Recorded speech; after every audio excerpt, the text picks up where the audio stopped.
I, 28, male, got engaged to my girlfriend of 3 years, 26, female, a few months back, and we were supposed to get married 2 days ago. My girlfriend was a normal and pretty laid back person before we got engaged, but as soon as she got the ring on her finger, she became this controlling and stubborn person who was unwilling to listen to anything I said.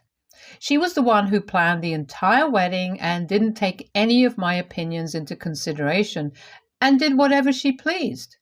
She invited whoever she wanted to, even my guests, including really old friends of mine who hadn't spoken to me in ages. I told her several times not to invite them since it'd just be awkward for everyone involved. But she was convinced that everyone who's ever known me needs to be invited, so eventually I just gave up trying and let her do whatever she wanted and just hoped that this new side of hers would go back into hiding once we got married. She'd always had control issues even before I met her.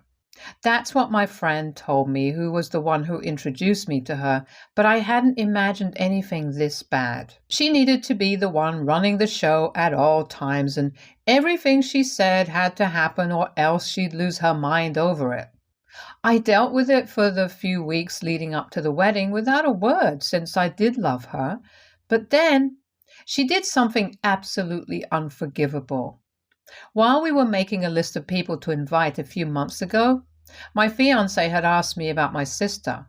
I was a little shocked because I told her very clearly a few months into our relationship that I'd gone no contact with my sister 10 years ago and hadn't heard from her since, which is the way I want it to be. She'd met my family 6 months into the relationship, and when she'd seen the multiple family photos on the walls, of course, she'd asked me who the identical girl standing beside me was in all my childhood photos, and I'd had to tell her about my estranged sister. My twin sister, 28, female, and I went no contact 10 years ago over an incident that changed my life for the worse. My sister and I weren't friends growing up. Although it'd be easy to be misled by the pictures since we looked like two happy kids, constantly hugging and smiling, but that was only for the sake of our parents. But behind the scenes, we'd constantly be at odds over every little thing. It wasn't even the cute little sibling rivalries that most people might be thinking about right now. We didn't love each other deep down. We straight up hated each other and tried our very best to one-up the other all the time. This didn't stop until we hit high school and I ended up scoring better than her on my SATs. She was furious about it and refused to even look at me for days after that, which was fine by me, and I felt like I'd beat her once and for all. Little did I know that the worst of it was yet to come. A few weeks later, it was time to see what colleges we'd been accepted into. Both my sister and I were straight A students, so we expected to be accepted into all the colleges that we applied to. My first choice was Yale, and hers was Princeton. I hadn't even considered applying to Princeton simply because I'd thought that if she'd been there, I would not want to end up at the same place. But my friends had convinced me to apply at the very last minute since I couldn't base decisions about my future on something as petty as whether my sister would be going to the same place. And it was about time that we let go of this silly rivalry. So I'd applied anyway. I'd made a huge deal of not applying to Princeton and had even rubbed it in her face at dinners. So when I changed my mind and did end up applying, I stayed quiet about it because it'd be pretty embarrassing to go back on my word after I'd been so dramatic about the whole thing. And to make matters worse, even my sister had said that she hadn't applied to Yale for similar reasons, probably to get back at me. But I don't suppose she'd gone back on her word. Anyway, eventually I ended up getting accepted into both, and while my sister did get accepted into Columbia, she didn't get accepted into Princeton. It was a huge blow for her since she'd talked about nothing apart from going to Princeton ever since senior year started. And I could tell that it was only going to get worse once she found out that I'd been accepted. And as it turned out, I was right. I planned on keeping my acceptance to Princeton a secret because it wasn't like I was going to go and my sister didn't need to know. I wasn't scared of offending her, but I just didn't want any extra drama before I left for college. But I guess my parents had found out about it somehow. They'd probably gone through our mail. Anyway, my mom decided to throw us both a surprise party that very afternoon with the names of all the colleges written in frosting on our cakes. I didn't know anything about it. If I had, maybe I would have done something to prevent it.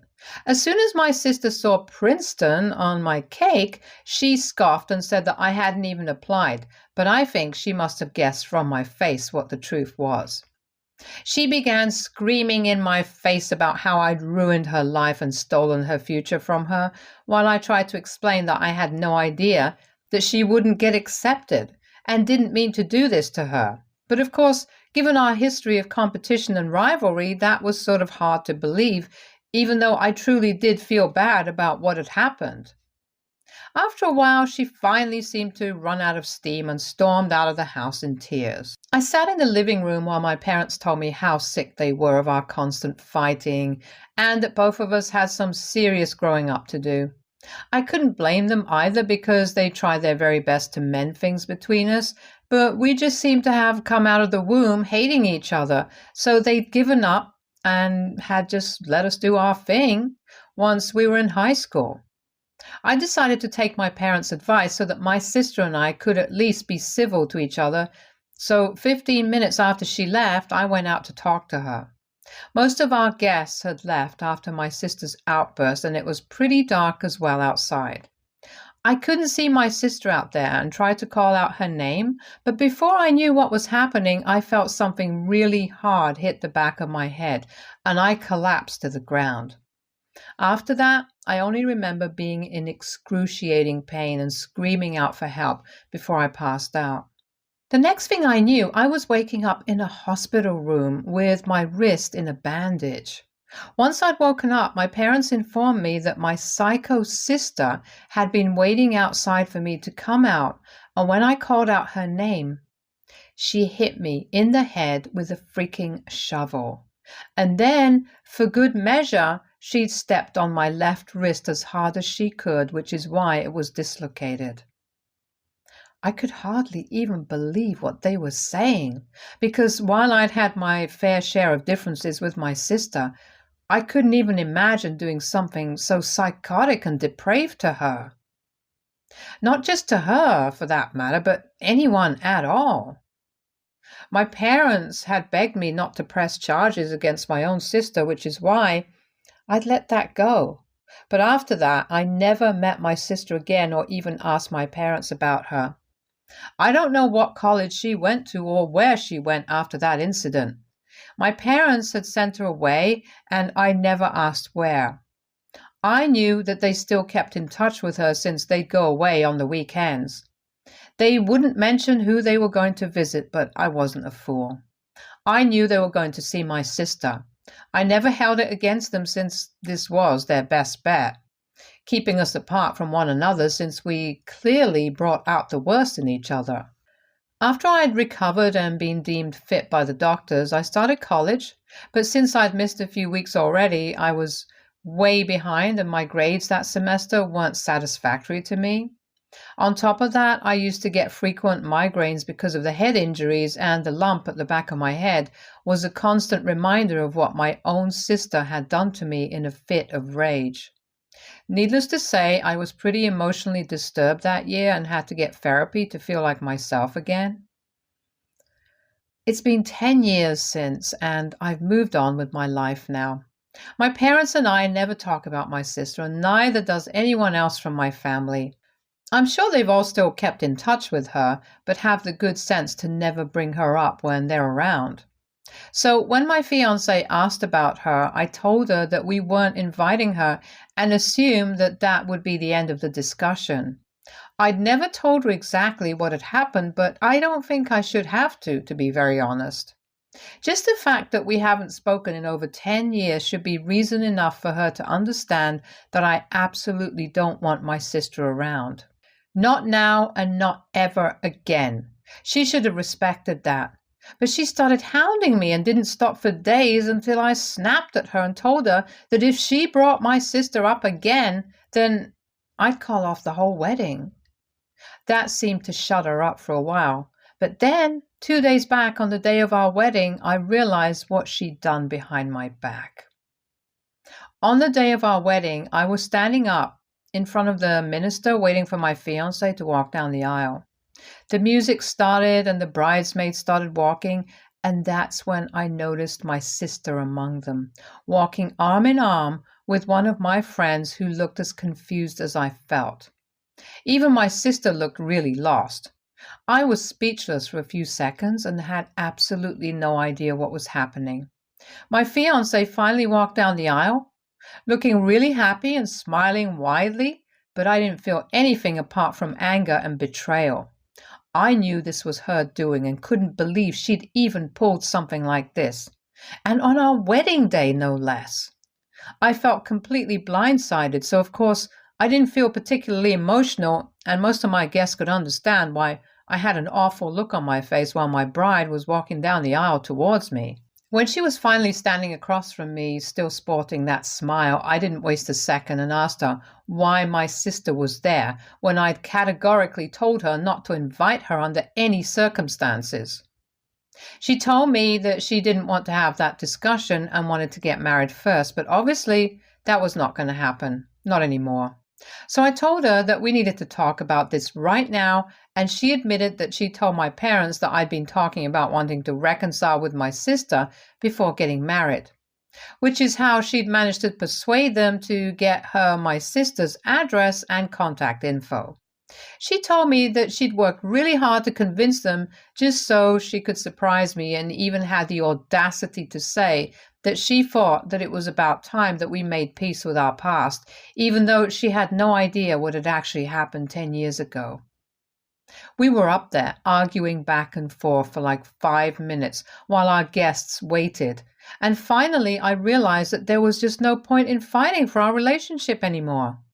I was done and didn't want anything to do with this woman, so I just walked out of the wedding. I could hear her calling for me to come back, but I didn't pay any heed to it and continued walking until I reached my car. Then I started driving and kept driving until sunset. I couldn't find any decent hotels around, so I decided to sleep in my car itself. I canceled everything on the phone in the evening and ignored all the calls and messages from my fiancé and family on purpose. Thankfully, I had enough gas to go back home the next day, but as soon as I saw my fiancé's car in the driveway, I decided to live at a hotel instead. It's been 2 days and I haven't responded to any of my fiancé's calls or texts. My parents have also been trying to get through to me, but I can't bother with them right now, honestly. I can't even believe they were stupid enough to think that I'd suggest reconciling with my sister ever, and fell for my fiancé's lies. The least they could have done was call me up to confirm if this is what I wanted, but they chose to believe that this is the kind of surprise I would have wanted at my wedding. Most of all, I'm beyond pissed off at my fiancé because of what she did. She had absolutely no right to go behind my back, manipulate my parents, and then bring my sister, whom I'd been no contact with for 10 years, to our wedding. She'd created a royal mess of things, none of which would have happened if she just respected what I'd said. A few hours ago, she sent me a really long text about how she'd only found out what had really happened all those years ago from my parents yesterday after I walked out of the wedding. She apologized for blindsiding me and agreed that she should have listened to me when I said I didn't want my sister at our wedding.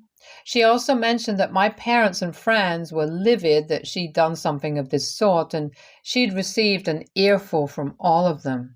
But she also added that she thought that I should have mentioned the specifics of my great fallout with my sister, and should have mentioned the exact reason why I didn't speak to her anymore, so that she wouldn't have invited her. I don't agree with that in the least. Yeah, maybe that would have helped, but I shouldn't have to spell out everything for her. It was a painful memory for me, and I don't like talking about it.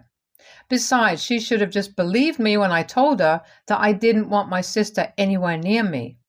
Nobody just cuts off their sister for 10 years without a valid reason, and she should have known that. It was a horrible time for me, and maybe sometime in the future I would have told her, but until then, she could have just taken my word for it. I'm not getting married to her anymore, that's for sure, but I don't know if I owe her an apology either. I don't feel particularly sorry about it, and if anything, she should be the one apologizing without blaming me. So what do you guys think? AITA for not telling my fiancé exactly why I'd cut my sister off all those years ago? Update 1. I've been living in the hotel for 3 days now. I posted my question yesterday and I guess I was right not to apologize, so I'm back to ignoring her. I did speak to my mom this morning though. It was weird and strained, but she told me that she was terribly sorry for what had happened and that she should have known that I'd never want my sister around. She explained to me that my fiancé had gotten in touch with them a few weeks ago and had pretty much been trying to convince them for weeks before they agreed to give out my sister's information. My fiancé had also forced them into promising her that they wouldn't speak to me about it since she wanted it to be a surprise, and in hindsight, they do think that it was a stupid decision on their part. I'm glad that they realized that and apologized for it too. I'm not sure if I feel like forgiving them just yet, since I'm pretty torn up about my feelings right now, but eventually I guess I will forgive them, just not now. I'm planning on going back home in a few days, but I have to make sure that my fiancé isn't there when I get back. Obviously, she'll be the one moving out since the house is actually mine. I'll give her enough time to pack up and move out, which is more than what she deserves. Anyway, this relationship is definitely over now, and I'm honestly just relieved. Update 2. I told my fiancé a few days back that she needed to vacate the house as soon as possible and gave her 5 days to do it. Today is the 6th day, and I went back to my house believing that she'd be gone by now since she texted me back saying that she'd move out by today. So I went back home, and to my surprise, I found her waiting for me in the living room. Very cleverly, she'd probably managed to park her car somewhere else so that I'd think she wasn't there anymore, and I fell for it. I was really annoyed to see her there and told her that I really wasn't in the mood to discuss anything with her right now. True to character, my fiancé didn't pay any attention to what I was saying and started rambling about how she'd been worried sick for these past few days and that I should have at least told her where I was. I don't know why, but for some reason my fiancé had just assumed that in spite of everything that had happened, we could just resume our relationship and continue from where we'd left off, as if she'd paused a game or something. When I didn't respond, she continued to speak and told me that it was really messed up on my part that I didn't let her in on the whole situation with my sister, and even accused me of withholding information from her that could have put her in harm's way since she'd gone to visit my sister. That's when I lost it. I couldn't believe she had the audacity to even pretend that this was my fault, so I told her really bluntly to get the hell out of my house right that minute, and that we were over. She seemed a little taken aback. I guess she'd been taking everything I said really lightly, so she didn't see this coming. She tried to argue with me and looked ready to cry, but tears weren't going to affect me anymore. I told her that she needed to leave right that second because I just couldn't stand the sight of her, and the sound of her voice was driving me nuts. I just couldn't take her crap anymore. I wanted her to leave for good. I think I must have struck a nerve there because she burst into tears then and there, but I was so emotionally exhausted that I didn't even bother consoling her and just left her crying there, while I went into my bedroom and locked myself in there to take a nap. I must have been asleep for a while because when I woke up, it was dark outside and my fiancé was gone. I know that she'd come back later to take her things with her, but for now, I'm finally on my own and have some space to think and process everything that's happened to me this week. Update 3. It's been 3 days since my fiance left, but she hasn't been able to accept the fact that we're over yet and has been calling me every single day. I'm not answering any of them, but I do feel a little sorry for her. As for my parents, they dropped by yesterday and apologized profusely for whatever happened and took all the blame upon themselves.